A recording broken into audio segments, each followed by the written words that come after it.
Hey,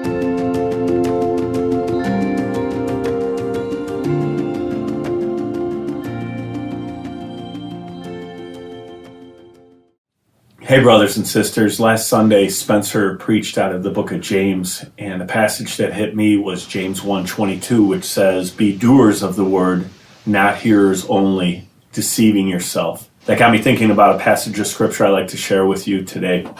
It's Mark chapter 14, starting in verse 3. Jesus is going to the cross, and right before them, he is in Bethany.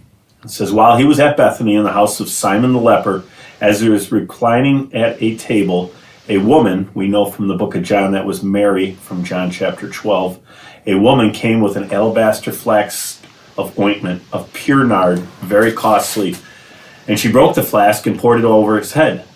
There were some who said to themselves indignantly, 'Why was this ointment wasted like that? For this ointment could have been sold for more than 300 denarii and given to the poor.' And they scolded her." Then Jesus speaks up. Verse 6, "But Jesus said, 'Leave her alone. Why do you trouble her?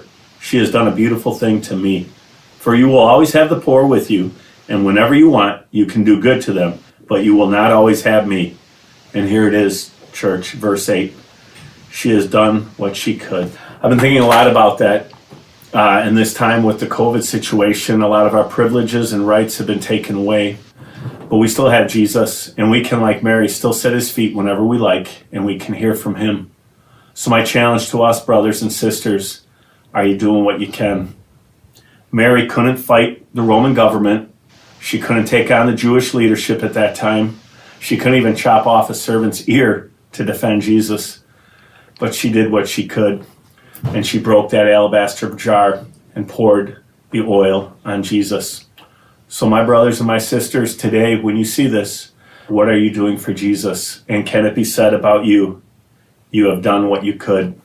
It reminded me of a story. A friend of mine, a man who goes to our church, John Gillett, was an air traffic controller down in Chicago, and he was transferred last year to Milwaukee. And he got together a group of guys, and he said, "I want to do more for Jesus than just be a good employee.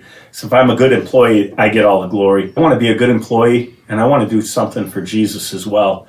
So John, being the supervisor in Milwaukee, bought a jar of candy, filled it up every day, and talked to all the people at his employment and said, "I have an open door policy. I'd love for you to come in whenever you can, and I'll share my life with you, and I'll help you in any way I can."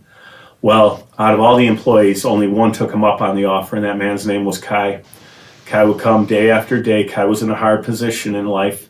He'd eat some of John's candy, and he poured out his heart to John, and John went over the gospel of how to give your life to Jesus Christ. After week after week after week of meeting with Kai, John was able to bring him to a men's Bible study.